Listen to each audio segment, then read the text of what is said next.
하나도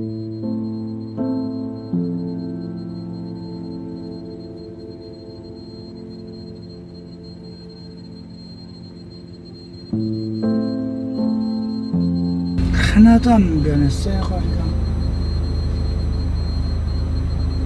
참, 여기서 10년 동안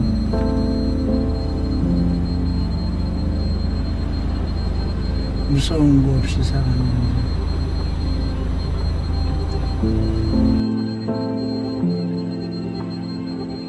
저희 어머니가 저희 아버지의 두 번째 부인으로 시집을 왔어요.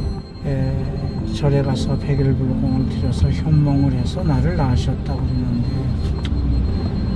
난 여자를 싫어한다, 난 남자를 좋아한다 그랬더니 그 소리 듣고 어머니 얼굴이 하얗게 질렸어요. 업보구나, 저주구나. 내가 내 팔자에 없는 자식을 달라고 백일불공을 들여서 너를 가졌더니 업보구나. 그 길로 누님 집으로 가셔서 거기서 3일 동안 주무시면서 유서 쓰시고 자살하셨어요. 그게 27살 추석 바로 열흘 전날이었습니다. 동성애자들의 어머니들 마음, 아마 난 홍석천이 어머니도 그럴 것 같아요. 석천이가 그 TV에서 엄마 얘기 나오면 눈물이 글썽글썽하잖아요. 요즘도 어머니들 보면 그냥 그 아픔을, 우리 어머니도 저랬을까.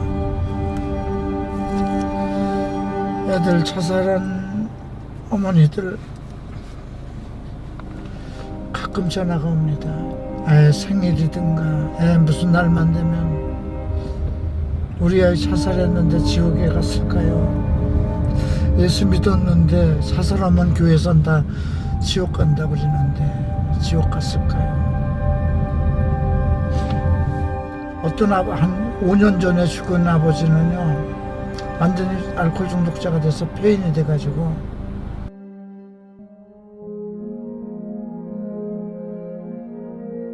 나 좀 빨리 데려가달라고. 말로가 다 비참해. 하나님한테 다 이런 나의 나쁜, 아주 나쁜 고백을 다 해야죠. 그러고 나서 만나야지 뭐. 만날 자격이 어디 있어요? 그 나의 죄가, 이 죄를 다 사해야지 하나님한테. 이건 진실한 사랑이 아니구나.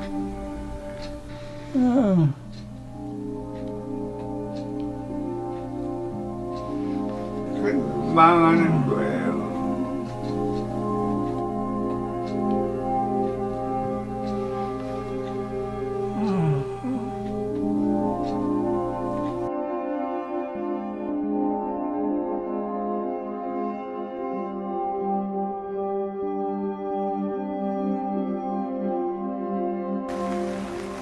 한 30년 만에 다시 와보는 거리인데, 이 거리가 개의 거리가 됐다는 것, 내가 심어놓은 씨앗 그런 것 같기도 하고. 엑스게이, 과거에 동성애자였다는 뜻입니다. 이호나 목사는 바로 엑스게이입니다. 요즘은 탈동성애자라고도 불리웁니다. 한때 이태원을 주름잡으며 게이의 삶을 살았던 그는 23년 전 다시 이성애자로 변화되었습니다. 그것이 뿌리가 돼서 지금 이 지역에 이벽에게라는 말을 난 깜짝 놀랐어요. 찐방을 포함해서 게이들이 섹스를 위해서 모이는 거, 그리고 여기서의 미팅을 갖고 이 근처 다 호텔 그런 지역이잖아요. 참 비참한, 정말 더 이상 뭐라고 더 갈 데 없는 하지만 마지막까지 온 지역이 아닌가. 저들을 어떻게 데리고 와야 되는가. 어떻게 저들에게 복음을 전할 수 있는 것인가. 그런 것 때문에 아마 또 오늘 저녁 잠 못 잘 것 같고요.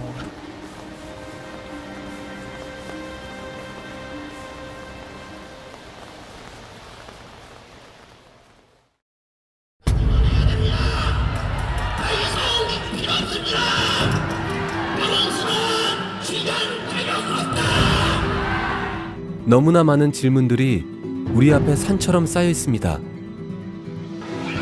동성애는 게이로 그렇게 태어나는 것일까요? 동성애를 사랑이라고 말할 수 있는 것일까요? Read this one. Jesus don't want to agree to homosexuality. You must repent. I grew up with this kind of Christian homophobia, so I'm aware of it. The mayor of Seoul, if he was here, that would be better.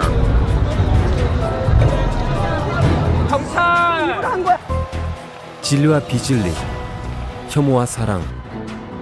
한쪽에선 사랑하기 때문에 막아야 한다고 외치고 한쪽에선 사랑한다면 인정하라고 합니다. 이들의 앞에는 막강한 정치인들과 거대 언론들 그리고 기업들이 든든한 버팀목이 되어주고 있었습니다.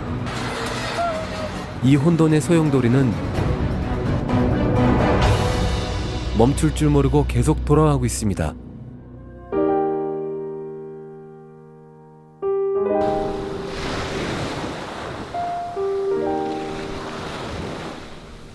신여호수와 그를 부산 해운대에서 만났습니다.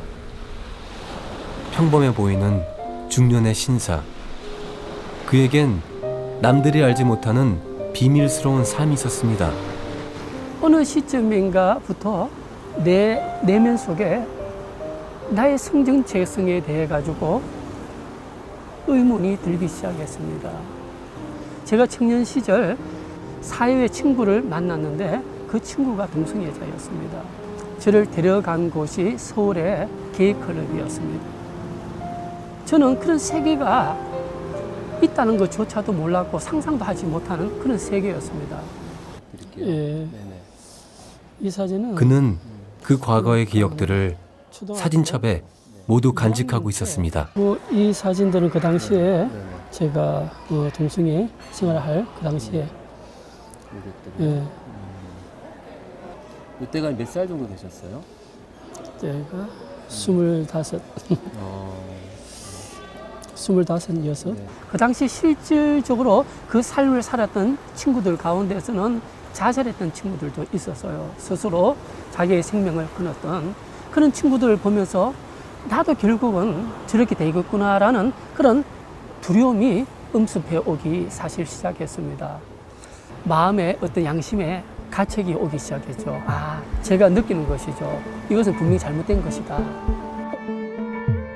동성애를 끊는다는 것, 내 몸이, 내 피부 세포들이, 그리고 내 기억들이 그 쾌락을 하나하나 기억하고 있었습니다. 내 의지와는 상관없이 몸이 먼저 반응했고 그 반응은 나를 무기력하게 만들었습니다. 이 동성애 문제의 열쇠는 주님께서 분명히 쥐고 계신다라고 저는 분명히 말씀을 드리고 싶습니다. 주님 앞에 결단을 가지고 내가 이 삶에서 벗어나겠다는 결단을 가지고 의지를 가지고 주님 앞에 나온다면 주님께서는 그 고통의 문제에서 해결할 수 있는 열쇠를 주실 것입니다. 그의 삶을 지배하던 동성애의 사슬은 십자가로 인해 끊어졌습니다. 쾌락을 기억하던 몸의 반응도 예수의 사랑으로 채워지자 순결함으로 다시 변화되었습니다. 주님을 만난 후 그는 목사가 되었습니다. 자신이 받은 구원의 사랑과 은혜를 갚을 길은 이 세상에서 같은 은혜를 베풀며 사는 것이라 믿었기 때문입니다. 정말 대한민국의 대표 광장이고 정말 대한민국의 모든 문화의 중심인 이 서울 광장에 이렇게 반나체의 그 음란의 그런 축제를 허가하고 동성애 정책으로 가게 되면 정말 이제 뭐 크리스천이든 누구든 동성애를 벗어나고자 하는 소망을 갖지 않게 됩니다. 그냥 뭐 결혼을 하면 되는데 쉬운 길로 갑니다. 그러니까 내 자식이 동성애자면 어떻게 할 것인가 그것부터 생각하고 박원순 시장이든 정치인들은 동성애 문제에 다시 한번 재고를 안녕하세요. 오래 기다리셨죠? 너무 오래 기다리셨습니다. 8시에 시작하려던데 9시가 다 돼가고 있습니다. 자신의 종교적인 해석이 마치 사회의 기준인 양 주장을 하면서 잘못된 정보로 성소수자들을 모욕하고 혐오하는 발언을 일삼는 분들이 계십니다. 자신들의 그런 언어가 다른 사회 구성원을 우리 아들은 자르다가 성소리 아들들 지켜 하시죠. 축제가 배치 장소를 확보하지 못하게 하려고 경찰서 앞에 텐트를 치고 노숙을 하시거나 동성애 결사만대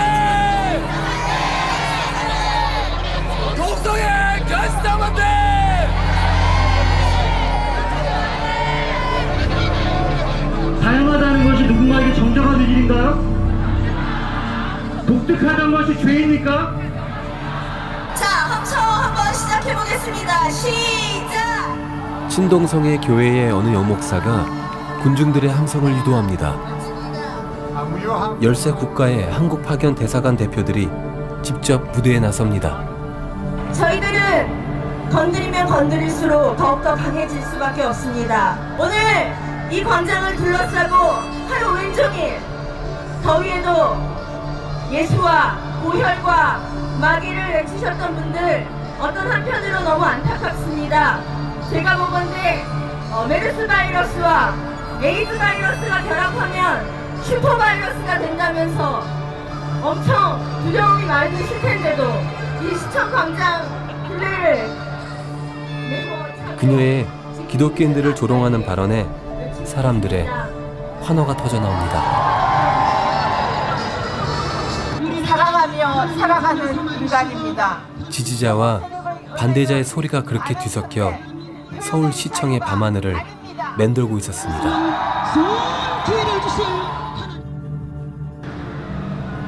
지금 한국에서 가장 큰 이슈로 떠오르고 있는 것이 바로 동성결혼과 차별금지법, 바로 평등에 관한 것입니다.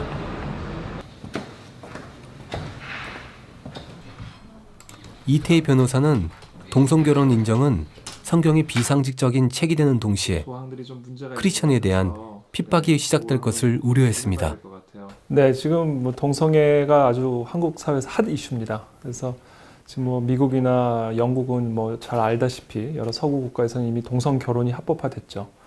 근데 우리나라에서도 이 동성애 문제가 뭐 하루 이틀 문제는 아니었죠. 그러나 그동안은 사실은 이게 수면 밑에 있었고 이것이 이렇게 표면적으로 나오지 않는 그런 잠복 기간이 좀 있었다고 볼 수 있는데 이제는 그 잠복기를 벗어서 이제는 본격적으로 이 사회의 정상적인 문화로 자리매김하기 위해서 교육 또 뭐 미디어는 말할 것도 없고요.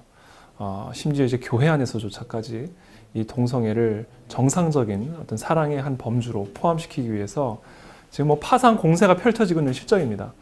특별히 지금 차별금지 법안, 이 법안이 상당히 문제인데요. 결국은 이 법안이 바뀌면 이 전쟁이 완료가 되는 거죠. 동성결혼이 정상화가 되면 동성결혼을 인정하지 않는 성경이 비정상적인 책이 되는 것을 의미하기 때문에 이 성경을 믿고 따르는 그리스도인들에 대한 대대적인 핍박과 박해가 시작이 될 수밖에 없는 거예요. 그래서 둘 중에 하나입니다. 성경의 진리와 성경의 어떤 가르침을 타협하든지 아니면 핍박을 받아서 법적인 처벌을 받든지 이 둘 중에 밖에는 없거든요. 이거 침묵하는 것도 일종의 표현이라고 이 동성애 반대를 하면서도 사실은 많은 교회 지도자들이 이렇게 적극적으로 그 부분에 대한 심각성을 깨닫지 못하고 있는 것 같아요. 이것이 이미 많은 정치적인 이슈가 되어 있고 또 문화적인 이슈가 되어 있기 때문에 교회 안에서 이런 부분들을 쉽게 말했을 경우에 이제 많은 공격들이 들어오게 됩니다. 그래서 만약에 타협할 경우에는 계속해서 교회는 쇠퇴해져 갈 것이고, 핍박을 받을 경우에는 교회가 더 역사가 증명하듯이 더 견고해지고 강해져 가겠죠. 동성애의 가장 본질적인 충돌은 바로 이것이 죄인가 하는 문제입니다. 이거는 진리 싸움이다. 그래서 성경이 죄라고 했는데 하나님이 동성애가 우리에게 필요한 거면 죄라고 안 하셨을 겁니다. 또 우리를 지으신 하나님이 동성애가 유전이면 그것도 죄라고 안 하셨을 것 같아요. 죄가 아니라고 생각합니다. 지금 동성애 문제보다 시급한 건 현 교회의 도덕성 상실이라고 했습니다. 솔직히 얘기하면 2015년도 현재 대한민국 교회나 전국의 세계적인 교회들의 문제가 과연 동성애들만의 문제가 프라블럼인가? 아니겠죠? 막말로 대형교회의 배임 횡령, 목사님들의 도덕, 윤리, 그리고 성도들의 크리스찬으로서의 가져야 될 가치관, 왜 자살이 됐는데 지금 동성애가 문제가 되죠? 저희 나라에 대한민국에 가장 기본적으로 썩어있는 도덕, 윤리, 지금 크리스찬들은 부자만 되기를 원해요. 그리고 아파트를 자기네 아파트가 빨리 올라가기만을 바라요. 당연히 교회가 교회의 그 본질을 훼손할 때에 세상에서 손가락질을 받는 건 사실이에요. 소금이 맛을 잃었다. 그럼 발에 밟히게 돼 있습니다. 그게. 그러니까 그것이 이제 동성애자들로 하여금 우리가 그것이 옳지 않다, 돌아오라 하는 데 대한 저항감을 준다고 한다면 참 안타까운 일이지만은 그들은 우리의 삶을 지켜보고 있습니다. 말씀과 삶이 다르다면 우리의 외침에 저들은 계속해서 고개를 돌릴 것입니다. 동성애자들은 우리 곁에, 다시 말해 교회에 얼마나 있을까요? 사실은 동성애자들이 담임 목사한테 내가 동성애입니다 밝힐 저도 20년 가까이 저희 교회에 있었습니다만 그런 사람 못 봤습니다. 처음으로 나는 그렇게 많은 동성애자들이 교회 안에 모태신앙 가운데서도 또 목회자들 자녀 가운데서도 있다는 걸 처음 알았어요. 그래서 우리가 정말 놓치고 있었구나. 너무 정죄만 하고 동성애에 대하여 나쁘다는 것만 알겠지. 이 사람들을 그런 동성애에 빠져 있는 사람들을 이렇게 치유하고 회복하고 구원하는 이런 면에서는 우리가 너무 약했다 하는 것을 깨닫게 되었습니다. 이게 중독이다 보니까 나올 수가 없는 거예요. 그냥 빠져 들어가는 거예요. 그냥 무슨 블랙홀 같아요. 그냥 막 깊이 빠져 들어가는데 나오고 싶다고 내 손을 누군가 잡아주면 빠져나올 것 같은데 우리 주변의 교회 안에서도 반드시 존재한다. 근데 그들이 말할 수 있는 그런 분위기, 그들이 정말 나도 사랑받고 싶어요 라고 말할 때 그래 그 사랑은 우리 충분히 줄 수 있어 라고 하는 어떤 그런 분위기들이 이렇게 좀 존재해야 되지 않을까. 교회가 동성애자를 사랑으로 포용하는 것과 평등법이 시행됨으로써 발생할 파괴력에 대해 반대하는 것은 분명 그 기준이 다르다고 말합니다. 제가 한국하고 저는 이런 주장을 좀 하고 싶은데 외국하고 너무 분위기가 틀려요. 역사적인 배경부터가. 항상 하는 말이지만 우리나라는 그런 처벌한 적이 없어요. 아까 말했지 외국 같은 경우에는 뭐 호르몬 주사도 했고 사형도 시켰고 또 감옥도 보냈고 벌금도 물렸는데 우리나라는 그런 역사가 없단 말입니다. 그래서 우리가 이제 동성애 제가 반동성애 운동이라고 말을 하는데 뭐가 문제냐면 이것이 제도권 안으로 들어와서 또 자기네들만의 영향을 가진 것도 문제가 안 돼요. 그러나 기존에 있는 제도권 모든 걸 파괴하기 때문에 문제가 심각하다는 거죠. 가장 중요한 게 가족제도부터 파괴하잖아요. 부부란 용어도 없애버리고. 예. 그리고 또 우리가 군대 내에서도 한국은 군대 내 동성애 허용과 동성 결혼 이 두 가지밖에 없어요. 이제 그것을 이제 완전히 법제화해서 모든 국민들에게 강요하겠다라는 것이 이제 차별금지 법안이거든요. 여기서 말하는 차별은 무엇을 의미하냐면 옳고 그름을 따지는 행위를 말합니다. 그러니까 결국 무슨 얘기냐면 이 성적 지향이나 성별 정체성에 대해서 옳고 그름의 기준을 따지는 행위는 마치 인종이나 성별에 대해서 옳고 그름을 따지는 행위와 똑같이 간주하겠다는 법이거든요. 그래서 예를 들면 우리가 흑인은 잘못됐어, 흑인은 틀렸어라고 이야기를 하면 그것은 차별이 맞죠. 남성과 여성도 마찬가지입니다. 여자는 틀렸어, 잘못됐어.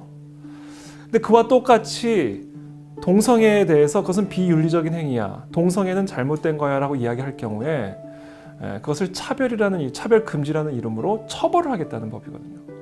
동성애 차별금지법이 통과되고 나서 우리의 자녀들이 학교에 가면 학문 성교를 배울 수밖에 없을 때, 그때 여러분들은 우간다로 이민 가시겠습니까? 아니면 지금 이 법을 갑을 치르고 막으시겠습니까? 또 질문합니다. 동성애 차별금지법이 통과되고 난 다음에 담임 목사님이 동성애 죄라고 설교하셨다가 감옥에 끌려가면 그때 가서 면회 가시겠습니까? 아니면 지금 대가를 치르고라도 이 법을 막으시겠습니까? 그래서 법은 막을 수 있을 때 막아야 됩니다. 물이 한번 엎질러지면 다시 담을 수 없어요. 동성애자인 구현 씨를 만나기 위해 찾아간 곳은 종로에 위치한 한 게이바. 오늘 나한테 전화했었거든. 나는 나이가 많든 적든 그 누구도 나한테 말 못해. 형 그러고 살았어. 그에게 참으로 궁금한 것이 많았습니다. 힘은 너가 더 세지만.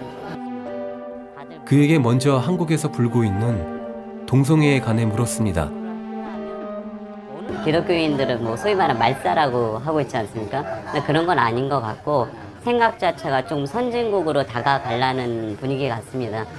그러다 보니까 선진국이라는 것은 우리는 항상 미국만 선진국으로 바라봤거든요. 미국에서 이제 특정 주에서는 이제 그게 합헌이 되다 보니까 그들이 소수가 바라는 것은 무엇이냐? 우리가 결혼을 해야 된다. 결정적인 게 같이 만나고 예를 들어 10년 된 커플들도 법이라는 테두리가 없으니까 한 번 싸우고 헤어지면 끝이에요.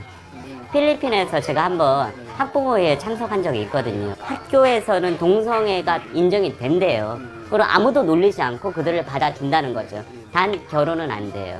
그 이분법적인 게 있더라고요. 그래서 성교육 시간에 제가 참여를 했었는데 정말로 남자랑 여자 페니스를 갖다 놓고 정말 그거 하는 거는 남자도 다른 남자의 성기에 그 콘돔을 씌우는 연습, 여자들도 마찬가지로 페미돔인가 뭔가를 삽입하는 연습을 하더라고요. 그런데 결혼은 안 된다. 그러니까 결국적으로 그저 보니까 불행한 거예요. 선천적으로 게이로 태어났다는 것에 대해 그는 어떻게 생각하고 있었을까요? 타고났다고 생각하는 친구들도 있는데 근데 저는 후천적인 비중이 훨씬 강하다고 봅니다. 일반 쪽에서도 사실 일반 쪽은 갈려져 있죠. 남녀라고 확실하게 갈려져 있는데 이쪽에서는 이제 자기들이 나는 이쪽에 나와보니까 여성성에 가깝구나. 그럼 만나는 사람들 보면 그 중에서도 아주 여성성 강한 사람이 있단 말이죠. 남녀라고 부르는 이 탑, 바텀이라고 부르는 그 두 쪽 다 선천적보다 후천적으로 보고 배우면서 선천적이라는 태어났다고 생각하는 것 자체가 강박관념이 아닌가 싶습니다. 그냥 본인의 선택일 뿐이죠. 선택. 근데 중요한 것은 모든 사람은 본인이 선택한 것에 대해서 반드시 책임을 져야 된다는 거죠. 그렇기 때문에 선천적이라고 본인이 하는 순간 본인이 책임을 지지 않으려는 생각 같습니다. 동성애는 사랑인가? 동성애는 사랑인가? 사랑이죠. 사랑하지 않으면 만날 이유가 없습니다. 아까 제가 말씀드린 학습적 동성애가 시작된다고 믿는데 그 동성애 서로 간에 사랑을 하기 때문에 분명히 사랑이죠. 어떤 사랑을 하던 간에 종류가 틀릴 뿐이죠. 동성애를 벗어나고자 하는 친구들이 있는지 물어보았습니다. 나는 부모님도 그렇고 더 이상 이렇게 살 수가 없다. 그들은 뭐를 느낀 거냐면 본인 스스로가 죄라고 느낀 거죠. 죄라고 느꼈기 때문에 이것은 아니구나. 그리고 선택을 다시 가려고 그러는데 이 선택에서 이게 유혹이란 게 힘들거든요. 왜? 여자가 남자를 유혹할 확률보다 남자가 남자를 유혹할 확률이 많거든요. 성적으로 중독된 사람이 너무 많단 말이죠. 남녀의 우리가 일반적으로 봤을 때도 남자와 여자의 성욕은 남자가 훨씬 세죠. 근데 이쪽에서 남자가 만나지 않습니까? 성욕이 엄청나게 세죠. 막말로 얘기해서 매일 다른 파트너를 만날 수도 있겠죠. 이제 애널 섹스를 하잖아요. 그 성관계에 못 있는 거죠. 정말로. 왜냐면 남성들이기 때문에 힘도 더 좋고 성적인 그 활력도 더 많지 않습니까? 그럼 나는 성행위를 하고 싶은데 여자를 유혹하려면 이게 수많은 시간이 들 것 같고 왜 안 해봤으니까 오늘이라도 나 글 올리면 바로 할 수 있을 것 같은데 그럼 이쪽 한번 하고 또 자책을 하고 어떻게 해야 되지 그러다가 세월은 가고 난 그냥 영원히 이쪽에서 살아야 되는구나. 동성애는 그들 스스로도 중독이라고 표현합니다. 몸부림을 칠수록 더 깊이 빠져드는 늪이란 생각이 들었습니다. 그는 마지막으로 무슨 의도였는지 이런 말을 남겼습니다. 사랑이라는 것은 만들어진 게 있어야 되지 않습니까? 후손. 동성애를 하나님이 인정하셨으면 과연 후손을 그렇게 못 만들게 해주셨을까? 이런 의견을 좀 가지고 있습니다.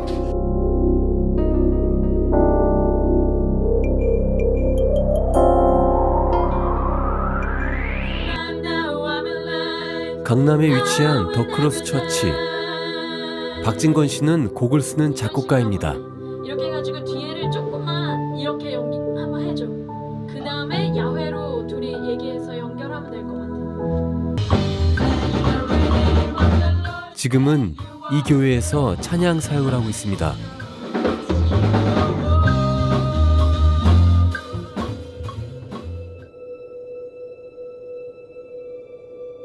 어린 시절 사촌형과의 잘못된 경험으로 시작된 동성애는 그의 인생을 송두리째 바꿔놓았습니다. 친척형이 근처에 좀 살았는데 진건아 레슬링 좀 할래? 그래서 레슬링이 뭐지? 이거 하려면 옷을 다 벗어야 돼. 그리고 이렇게 성기를 이렇게 막 비비는 거야. 그게 레슬링인 줄 알고 그냥 그렇게 시작했어요. 근데 그 전에 제가 좀 여성스러운 되게 유약한 좀 그런 성품을 지녔어요. 뭔가 그런 되게 뭔가 남성스러움이라고 할까 이런 게 들어오다 보니까 이게 뭔가 싫은데 또 좋으면서 되게 미묘한 작용을 하는 거예요, 제 마음속에서. 다음 카페가 엄청 붐을 이룰 때인데 그래서 다음 카페에 제가 검색을 시작해봤어요. 그랬더니 활동 중인 모임들이 친목 모임들이 있더라고요. 그래서 이게 뭔가 동성애, 게이 이런 단어에 눈을 뜨기 시작했죠. 새벽과 이 저녁 시간에는 정말 또 나의 성적인 어떤 욕구를 충족하기 위해서 많은 사람들 만나고 행복할 줄 알았던 게이의 삶은 현실과는 달리 매일 더 깊은 육체의 욕구를 채워야만 했습니다. 찜질방 이런 데 막 다니기 시작하고 막 이제 하루도 빠짐없이 술을 먹기 시작하고 매일 술로 지새웠던 것 같아요. 그리고 찜질방 가서 자고 남자와 관계 매일 하고 그러면서도 정욕이 채워지지 않는 거예요. 그래서 너무 미치겠는 어떠한 그 말로 표현할 수 없는 고통이라고 할까? 그게 있는 거예요. 하나님을 알았기에 그 갈등은 더해만 갔고 동성애 탈출의 길은 점점 더 멀어져만 간 듯했습니다. 본인이 그걸로 싸워내고 씨름하는 데 있어서 이제는 한계를 갖고 있더라고요. 그리고 거의 포기한 상태. 속으로는 계속 굶고 뭔가 불안하고 떨리는데 근데 빠져나올 수는 없고 이미 너무 많이 갔고 학문 선교를 하다 보면 막 엉덩이에도 뭐 나고 막 뭔가 안 좋은 징후들이 일어나거든요, 몸에. 그래서 근데 내가 아는 동성애 형한테 형 나 이래 그랬더니 야 너 검사 한번 해봐야 되는 거 아니야? 그래서 검사해봐야겠다. 검사를 했어요. 어느 날 찾아온 에이즈 판정에 진곤 씨는 깊은 충격으로 빠지게 되었습니다. 제가 병에 걸리면서 보건소로부터 통보를 받고 되게 사형 선고 같은 느낌을 받았어요. 근데 이제 위로가 필요하니까 너무 죽고 싶으니까 그 마음을 위로할 데가 없고 털어놓을 데가 없잖아요. 감염자들 카페 그런 극복하려는 사람들 말고 감염자 그냥 카페들이 있어요. 가입해서 거기 모임 막 나가고 그랬어요.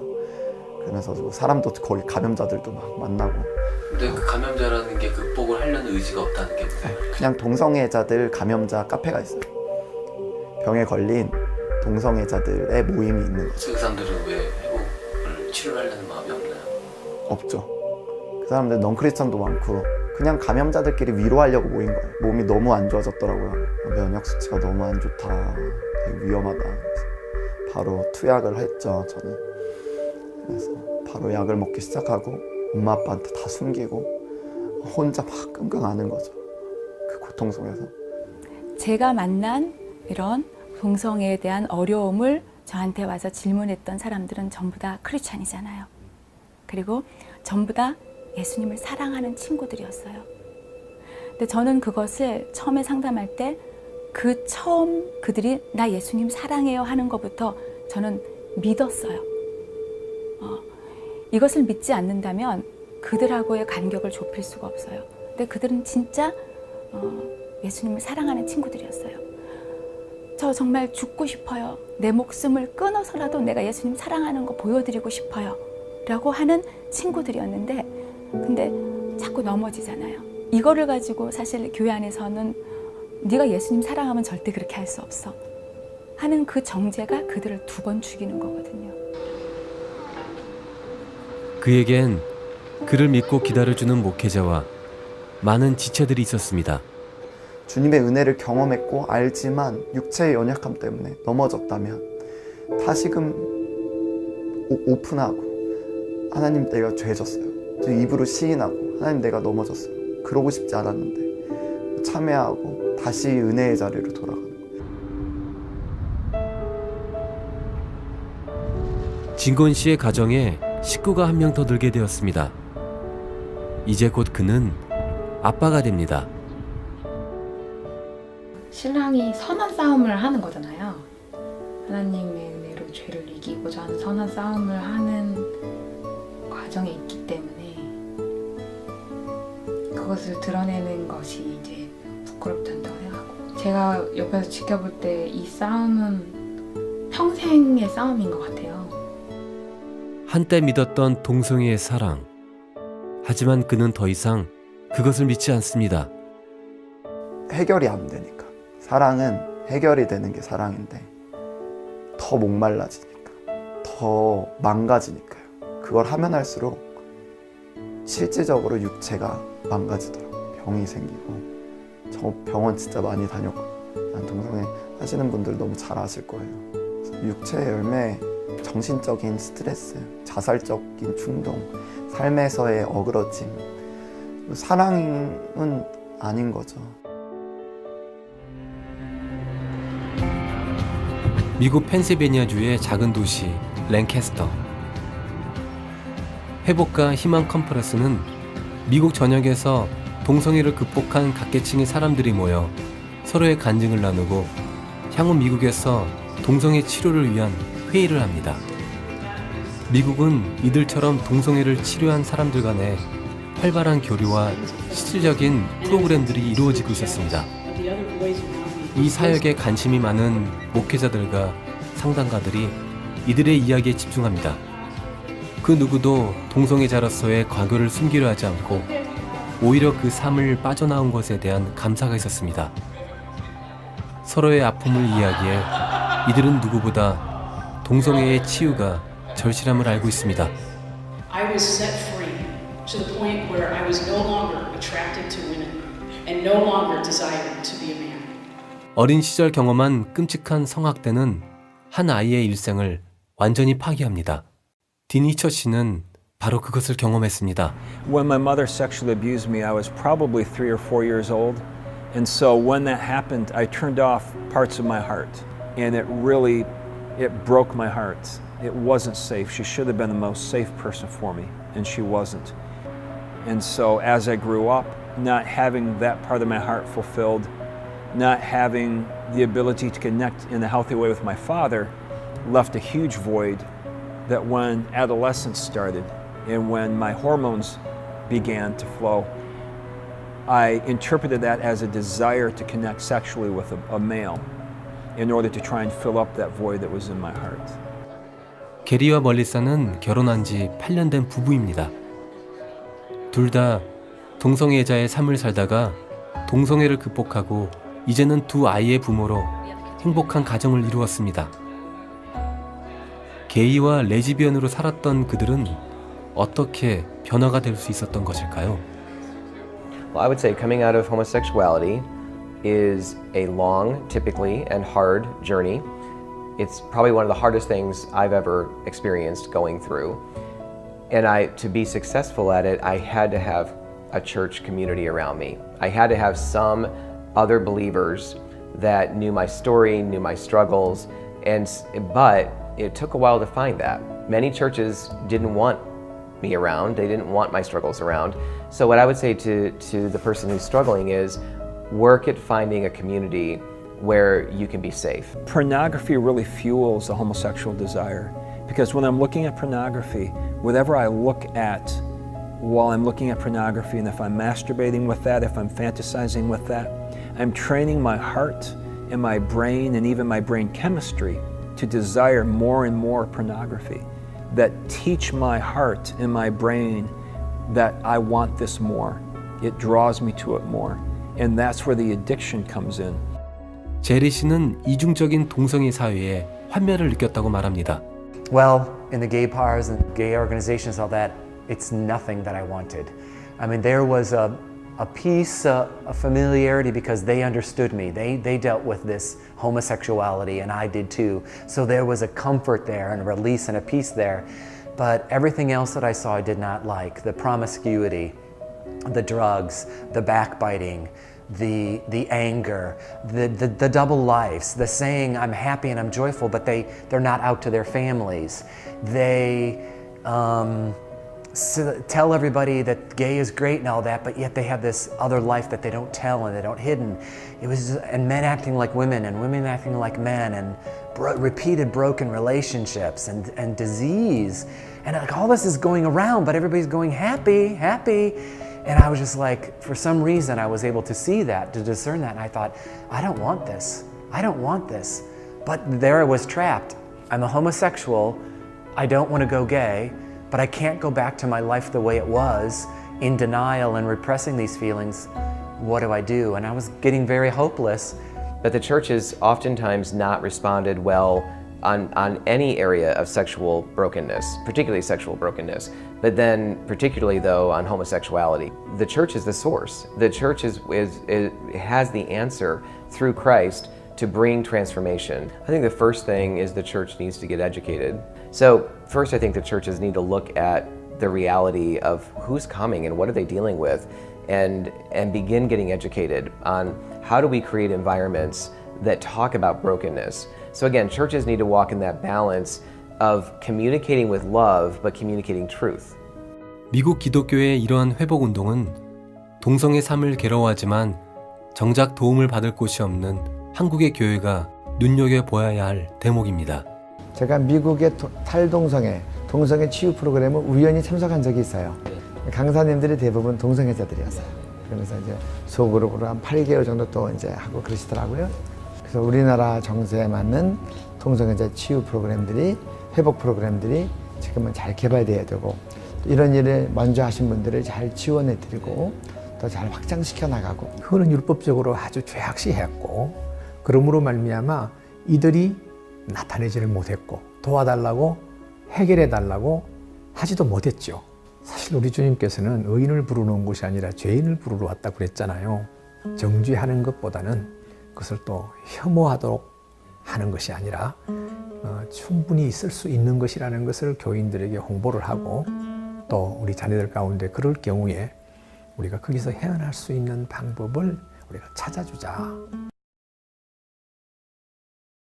제 마음으로는 정말 내 살 하나하나 살점을 뜯는, 정말 조각조각 뜯는 그런 듯한 회개를 하고, 정말 내 몸의 세포에 퍼진 동성애의 세포를 다 파괴시켜달라고, 이게 제 마음이었거든요. 그런 눈물을 정말 흘리면서 그렇게 기도를 했어요. 살려달라고, 이 쾌락에서 살려달라고, 쾌락에서 빠져나올 수 있게끔 도와달라고. 내 마음속에 들리는 소리가 뭐냐면, 넌 절대 못 빠져나가. 네가 빠져나갈 수 있을 거라고 생각해? 여태까지 살아온 세월을 생각해봐. 네가 지금 몇 년 지금 여기서 빠져 있었는데 네가 여기 빠져나갈 거라 생각해. 하나님도 널 외면했어. 막 이런 식으로 얘기를 하면서 계속 나한테 마음을 주는 거예요. 그래서 자꾸 좌절시키고, 자꾸 못할 것 같고. 그런데 어느 날 제 동생이 저한테 기쁜 얼굴로 막 와갖고, 언니, 동성애가 해결된 친구가 있어. 그 친구가 지금 간증을 했어. 그러면서 막 저한테 얘기를 해주는 거예요. 많은 중독자들이 그 이제 복음을 듣고 삶이 변화된 간증을 보게 됐어요. 동성애를 벗어난다는 것은 결탄코 쉬운 일이 아닙니다. 눈에 보이지 않고 만져지지 않는, 그것은 본인 스스로만 느끼고 알 수 있는 것이기 때문입니다. 지금 한국은 동성애자들에게 아주 유일한 찬스예요. 이번 고비를 이 6월 28일 스톤홀 항쟁일이잖아요.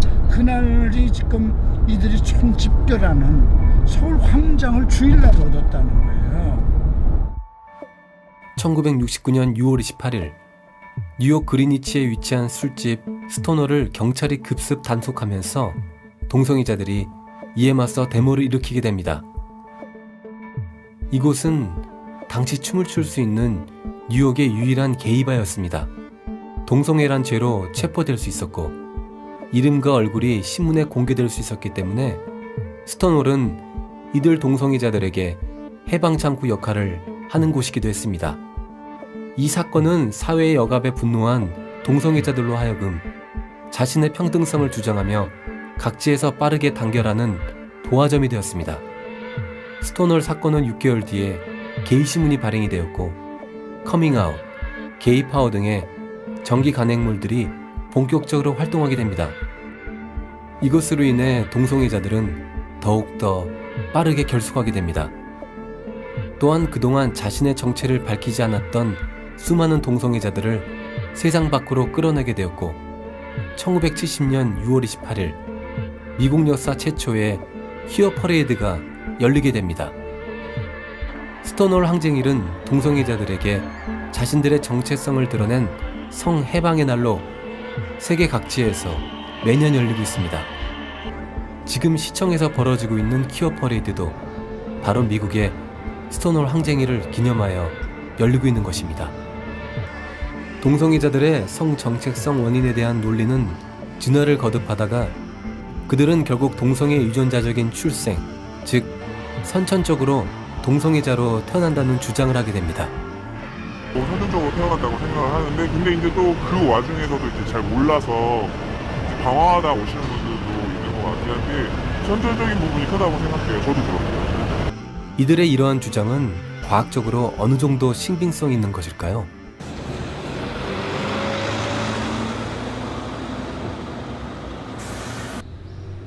기런편 교수는 현재 부산대학교 물리학과 교수로 있습니다. 그는 동성애 유전자는 과학적으로 근거 없는 이야기라고 일축했습니다. 이 나이에 따라서 이제 우리가 동성애자의 수를 보면은 20대, 30대가 아주 많습니다. 반면에 한 50대가 되면은 절반 이하로 떨어집니다. 동성애자의 비율이. 만약에 내 몸 안에 동성애를 유발하는 유전자가 있다면 20대 유전자하고 50대 유전자는 똑같습니다. 이게 변하지가 않습니다. 그러니까 쉽게 말하면 만약에 내 몸 안에 유전자가 있어서 20대에 동성애를 일으켰다면 50대에도 동성애를 일으켜야 됩니다.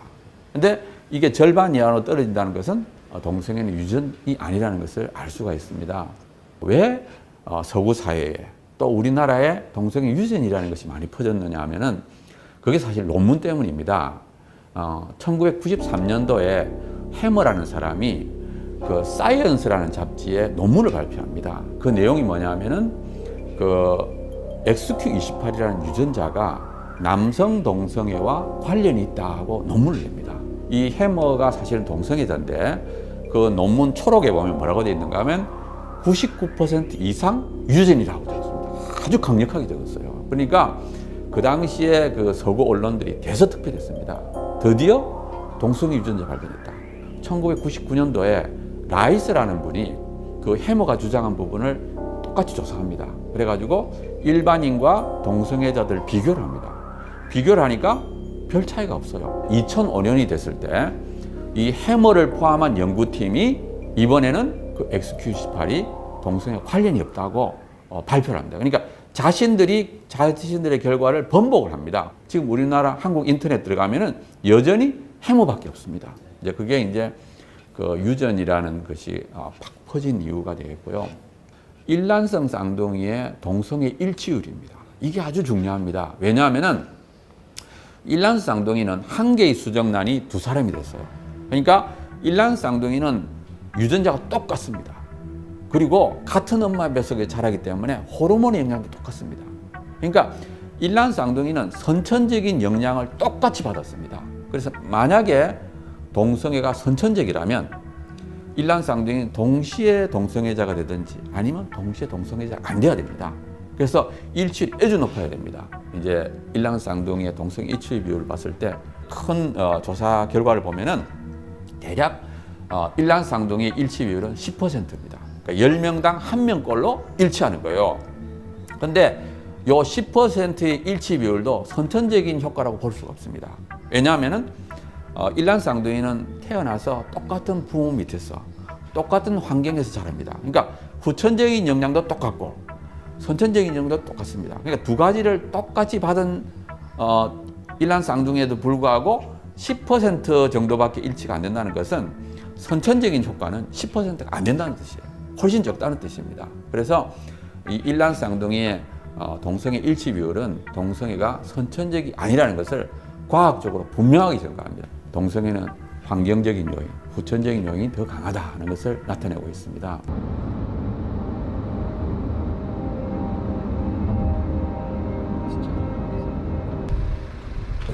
저희 지금 이제 저 감염된 사실은 진단을 받으셨잖아요. 감염 경로에 대해서 제가 좀 여쭤볼 건데 지금 환우분이 말씀해 주신 것은 에이즈 감염 환자와의 진료는 언제나 조심스럽습니다.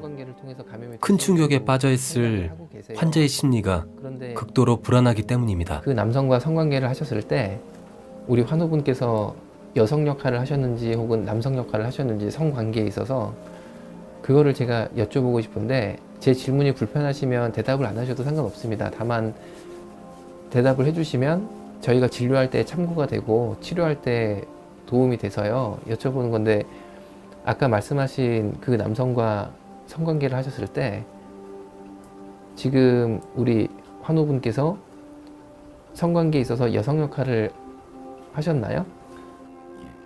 네, 알겠습니다. 하여튼 용기 내주셔서 말씀해 주셔서 감사합니다. 그러면은 일단 오늘 입원을 하셔서 추후에 필요한 치료나 검사를 하게 될 거고요. 그리고 현재 항바이러스 약을 잡수는 대학병원 거기는 예약을 잡아서 한 달에 한 번 정도 가게 되실 거예요. 그리고 추가로 저는 사실은 원래 신촌세브란스 병원에서 말기 암환우 분들을 돌보는 일을 하는 의사였습니다. 저희 병원에 오셨던 분들은요 제가 뵈니까 동성애자들한테 버림받은 동성애자들이었어요. 왜냐면은 이분들이 남성 간의 학문 성행위를 하다가 에이즈에 감염이 되고 몸이 완전히 망가지니까 그럼 어떡하겠어요? 누가 거들떠보냐고요. 그럼 그렇게 되면 이제 여기 오는 거예요. 이제 진짜 말 그대로 동성애자가 버린 동성애자가 되면요 끝이 두고만요 그 세계는. 근데 이제 성적 매력을 잃어버리고 오히려 그 사람 때문에 내가 감염이 될 수 있으면 그걸로 끝나는 거죠. 관계는. 그렇지 않아요. 자기도 살아야 되는데 어떡하겠냐고 그렇잖아요. 정말 동성애로 남성 간의 학문 성교로 에이즈 바이러스에 감염돼서 에이즈 환자된 분들이 거의 대부분이었어요. 염 원장이 본 에이즈 환자의 말로의 모습은 비참을 넘어서 공포 그 자체였습니다. 에이즈 바이러스가 뇌세포를 갉아먹는 거예요. 뇌로 들어가서 뇌세포를 이걸 갉아먹으니까 치매가 오기도 하고 부위에 따라서 어떤 분은 이 반신 불수가 되기도 하고 어떤 분은 온몸을 못 쓰는 사지마비가 되기도 하고 심한 분들은 식물인간이 되는 거예요. 그러니까 이분들이 보니까요 다 잘생기고 미남이고 키도 크고요 나이도 다 젊은 거예요. 뭐 20대 30대 막 이런 거예요. 40대. 근데 이분들이 학문 성관계를 했다는 그 이유만으로 다른 이유 없어요. 학문 성관계를 했다는 그 이유만으로 그러다가 에이즈에 감염이 돼서 에이즈 바이러스가 몸에 들어와서 이 바이러스가 뇌세포를 갉아먹어가지고 20대인데 치매가 온 거예요. 20대가 치매가 오니까 그분이 지능이 4살인 거예요. 4살. 그리고 간병사들한테도 엄마 언제 와? 엄마 어디 있어? 에이즈에다가 결핵이 있는데 다 퍼진 거예요. 온몸에. 하다못해 장, 대장, 소장, 그 다음에 비장하고 간까지 결핵균이 가가지고 고름주머니가 이만한 게 비장하고 간에 잡힌 거예요. 이제. 그 중에 어떤 분은요 박사님도 계세요. 박사님도. 우리나라에서 제일 좋은 대학 중에 한 군데인 그 어느 대학 졸업하신 박사님도 계시는데 내가 전날까지만 해도 박사로서 연구소 출근하는 사람인데 갑자기 몸 다 못 써? 대소변 못 가려? 항문을 더 이상 쓸 수가 항문으로 배변을 못 해 이제. 그래가지고 인공항문이라고 여기다가 장루를 달아요. 기저귀 차고 살아야 돼. 그리고 말 안 나와. 왔을 때 뼈만 있는 거예요. 뼈만. 사람이. 뼈만 있어요. 뼈만 있고 침대에 이렇게 누워있는데 또 이 생각하는 건 멀쩡한 거예요. 또. 근데 그게 에이즈예요. 그게 에이즈입니다. 제가 야 이게 도대체 남성 간의 학문 성관계가 뭐길래 그거 안 하셨으면 이분들이 정말 잘 살았을 사람들이거든요. 야, 근데 어떻게 이렇게 그냥 몸이 망가져가지고 남성 간의 학문 성관계를 통해서 에이즈, 매독, B형 간염, C형 간염 등등 30가지 이상의 위험한 질병이 전파될 수 있거든요.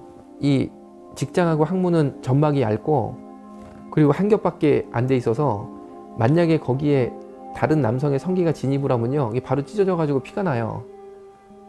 그러니까 거기다가 정액을 사정을 하게 되면 정액 안에 있는 온갖 바이러스와 균들이 그냥 체내로 바로 들어가는 거죠. 이거는 우리가 저 군대식으로 말하면 정말 말 그대로 정조준 해가지고 사격하는 거랑 똑같거든요. 그러니까 이거는 참 위험한 거죠. 위험한 건데 참 뭐 제가 안타까운 마음을 가지고 환우분들을 보는데 TV나 신문이나 이런 거 보면요, 동성애랑 에이즈가 상관이 없다 이렇게 나와요. 그거는 제가 본 거랑 너무 틀린 거죠. 국가인권위원회가 언론위원회하고 어떤 준칙, 언론 보도 준칙 협약을 맺었는데 동성애가 에이즈나 다른 질병을 야기시키는 그런 것처럼 언론을 보도할 경우에 그것이 동성애를 혐오하는, 동성애자를 혐오하는 언론이 되기 때문에 차별 행위에 해당된다라는 이런 언론 보도 준칙 협약을 맺었어요.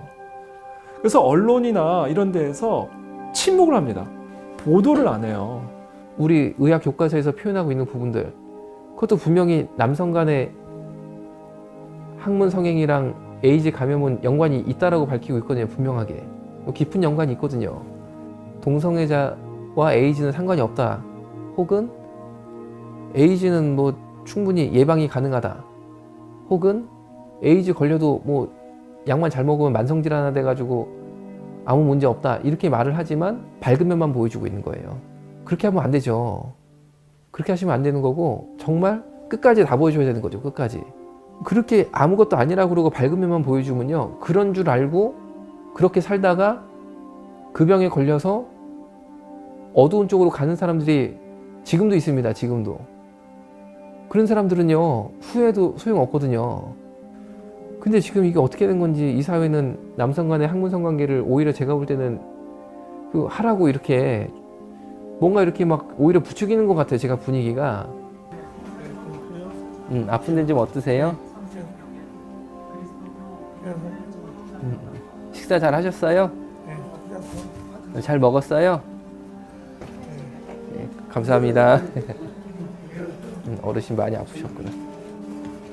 특히 뭐 동성애자 인권운동 하신다는 분들이 뵈니까 직접 만난 적도 있습니다. 그런데 그분들요, 에이즈로 고통받고 죽어가는 환자들 여기에 많이 계셨지만 와가지고 병문안 온 적 한 번도 없어요. 밖에서만 인권운동가로 자기 이름 쌓아가는 모습에 주력하는 걸 봤지, 정말 여기 와서 단 하루라도 자원봉사하고 정말 기저귀라도 갈아주고 그런 분요 한 번도 없어요. 그 유명한 사람들 있잖아요. 텔레비전에 맨날 나오는 분들, 동성애자로서 유명하게 활동하는 분들 있잖아요. 아니, 어떻게 이렇게 한 번도 안 오시는지 이해도 안 돼요. 한 번도 안 오시는지. 한국에서의 에이즈는 성관계를 통한 감염 외의 경로는 현실적으로 존재하지 않는다고 했습니다. 2013년 통계가 제일 최근 통계예요. 2014년 통계는 아직 안 나왔어요. 2013년에 우리나라에 1000명 이상의 신규 에이즈 환자가 발생을 했거든요. 에이즈 환자가 100%가 성관계를 통해 감염이었어요. 100%가. 단 한 건도 다른 얘가 없어요. 뭐 바늘에 찔렸다든지 수혈을 받았다든지 한 건도 없고, 이 혈액 제제에 의한 감염이 있잖아요. 수혈이라든지 혈액 제제, 뭐 주사를 잘못 맞았다든지 2007년 이후에 대한민국에 한 건도 없었습니다. 한 건도. 그러니까 그거는요, 이론상으로는 꼭 동성애뿐 아니라 내가 수혈 받다가도 옮을 수 있다 뭐 이렇게 얘기하시고 주사바늘 찔렸다 하지만 사실 현실적으로는 존재하지 않는 거죠. 이론상으로는 가능하지만 현실적으로는 지금 없는 거예요. 그거는. 또 현실적으로는 100% 성관계를 통해 감염이 됐거든요. 2013년 1000명 넘는 사람이. 근데 그거 다 알고 계세요. 그분들도. 누구보다 더 잘 알죠. 왜냐면 본인들이 관심이 많으니까. 지금 저희 병원에 에이즈에 걸리신 남성 학문 성관계를 주로 하셨던 분들이요, 하나같이 피눈물 쏟으면서 후회하세요. 하나같이. 후회 안 하는 사람 한 명도 없습니다. 그리고요, 그분들은요, 남은 인생을 정말 고통 가운데 살아야지 돼요. 너무나 솔직하게 본인 아픈데 다 얘기해 주셔서 감사하고요. 앞으로 치료 잘 받으시고 제가 도와드릴 수 있는 거는 다 도와드릴게요. 그는 망가진 몸과 마음을 이끌고 마지막 희망을 찾고자 하는 또 다른 한 명의 동성애자를 살리기 위해 이곳을 떠날 수가 없습니다.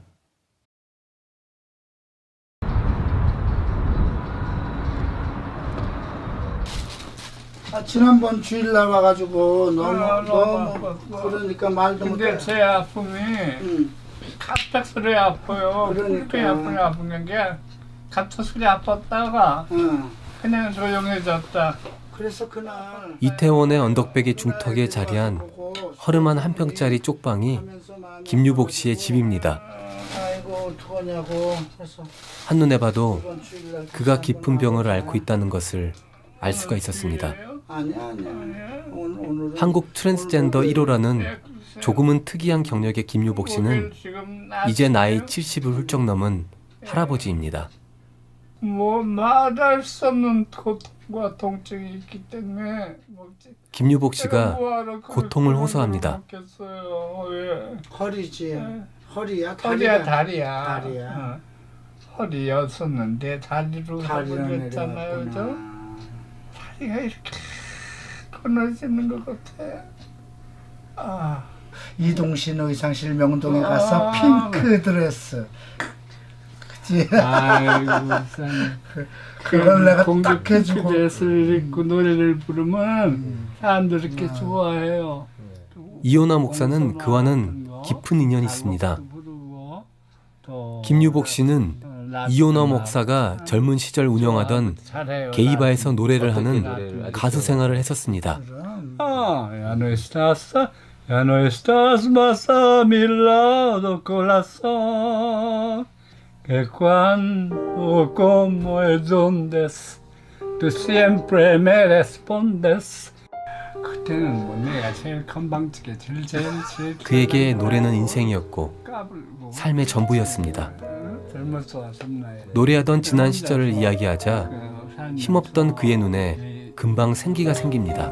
사생활이 남자 좋아하는 사생활을 갖고 그래가지고 그것이 썩지 않다는 것을 그 당시에는 모르고 그냥 그대로 했어요. 그랬더니 결과는 내 몸만 망가지고 그 좋아했던 사람은 다 떠나고 몸 망가진 것만 남았어요.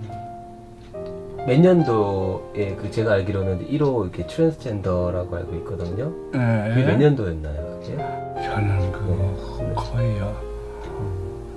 고등학교 졸업하자마자 그렇게 됐어요. 중고등학교 나왔는데 고등학교 때부터 그 친구를 좋아해가지고 그 짙은 나 혼자의 짙은 애정을 느끼는 그런 게 시작이 됐어. 그래가지고 쭉 사회 나와서도 그런 클럽이 많어. 게이 클럽이. 그런 데 가서 노래도 부르고 그러고 만나. 그럼 사랑도 하고 그리고 헤어지기도 하고 해요. 그렇게 세월이 70평생이 왔어요. 70 지금 4세인가 5세인가 1940년생이니까 여장을 하고 다니고 그리고 유혹도 하고 사람들도 유혹도 해보고. 지금 요즘에 그 한국의 동성애, 특히 젊은 친구들이 동성애 많이 빠지고 이러는데 그렇게 그런 거에 대해서 어떻게 생각을 하세요? 정말 서러워요. 정말 아까워요. 막고 싶고 이렇게 다른 길을 이끌어주고 싶은 그런 사람들이 나와줬으면 좋겠어요. 절대 안 됩니다. 사랑이 안 돼요. 왜? 육체적인 즐거움은 잠깐 느낄 수 있지만은 끝나고 나서는 다 지자리로 돌아가요.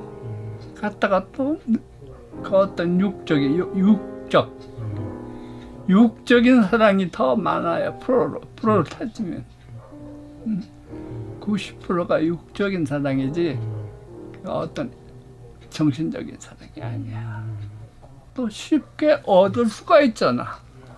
남자는 친구처럼 쉽게 얻어가지고 또 욕적으로만 하고 말로가 다 비참해. 결혼도 못하는 사람도 많고 못하고 혼자서 헤매고 늙고 추해지고 늙어서 갈 데 올 데 없는 그런 말로가 돼버려. 태어났다 나 이렇게 생각 안 해요. 잘하면서 느껴요. 지금 바깥에는 전혀 못 다니시는 거예요? 그렇죠. 화장실도 못 가. 화장실은 그냥 기저귀로 이제. 못 가.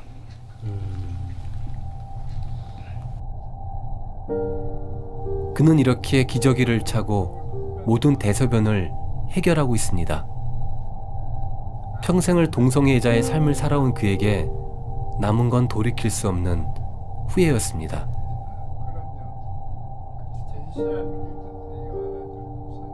기도해 주세요. 기도해 주세요. 안 아프게. 대부분의 그의 친구들은 불행한 죽음을 맞이했습니다. 거의 다 죽어. 말로가. 애들은 다 에이즈로 죽었잖아. 에이즈로 죽는 사람이 많고. 에이즈로요? 내 주위에 있는 가장 사랑하는 친구들이 그렇게 또 죽어. 자살하는 애들 보여. 그러니까 형 옛날에 현진이 생각나? 하면진이 형. 하면진 알지, 잘 알지. 애들 외국 나가서 자살했지. 그래서 불자살 자기와 화상 자살. 자살했어요? 한때는 젊음을 뽐내고 화려한 삶을 사는 듯했지만 그 끝은 아무도 없는 외로움 뿐이었습니다. 하나님한테 다 이런 나의 나쁜 아주 나쁜 고백을 다 해야죠. 그러고 나서 만나야지 뭐. 만날 자격이 어디 있어요? 그 나의 죄가 이 죄를 다 사해야지. 그 모든 것을 경험한 그의 눈은 허망함이 가득했습니다. 그의 입에서 새어나오는 탄식 소리는 동성애의 모든 것을 말해주고 있었습니다.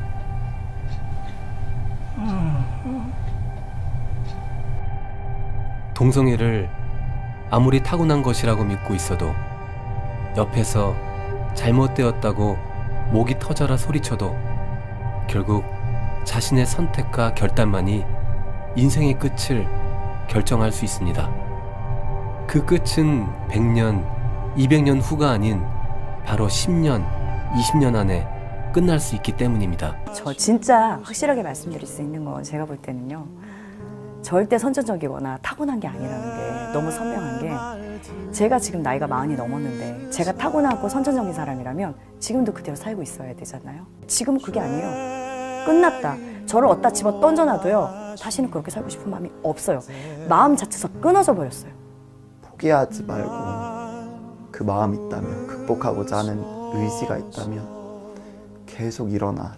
계속 죽는 생각하지 말고 생각을 잘 지키는 거. 너의 도움을 요청해라. 스스로 해결하려고 하지 말고 난 안 돼 인정하고 나 스스로는 할 수 없어. 사랑은 혐오보다 강하다라고 외치는 그들의 구호 속에는 사랑받고 싶어하는 너무나 자연스러운 인간의 갈망이 들어 있습니다. 하지만 채워지지 않는 그 사랑을 확인받기 위해 그렇게 수많은 사람들을 만날수록 어쩌면 육체의 욕구는 더욱더 강해져만 가고 채워지지 않은 가슴의 빈 공간은 더 커져만 갈 것입니다. 하나님도 동성애자들을 정죄하지 않았다는 말을 잘못 왜곡하면 안 될 것입니다. 하나님은 사랑이시지만 죄의 싹은 사망이라고 분명히 말씀하십니다. 이것에 대해 무엇라 더한 설명을 할 수 있을까요? 아무리 근사한 논리와 과학적 설명이 하나님의 말씀을 더 능가할 수 있을까요?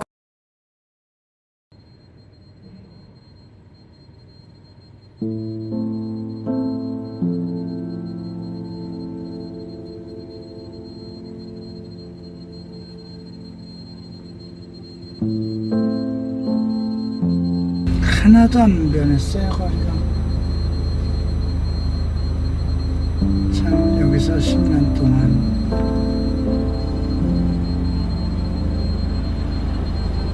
무서운 거 없이 살았는데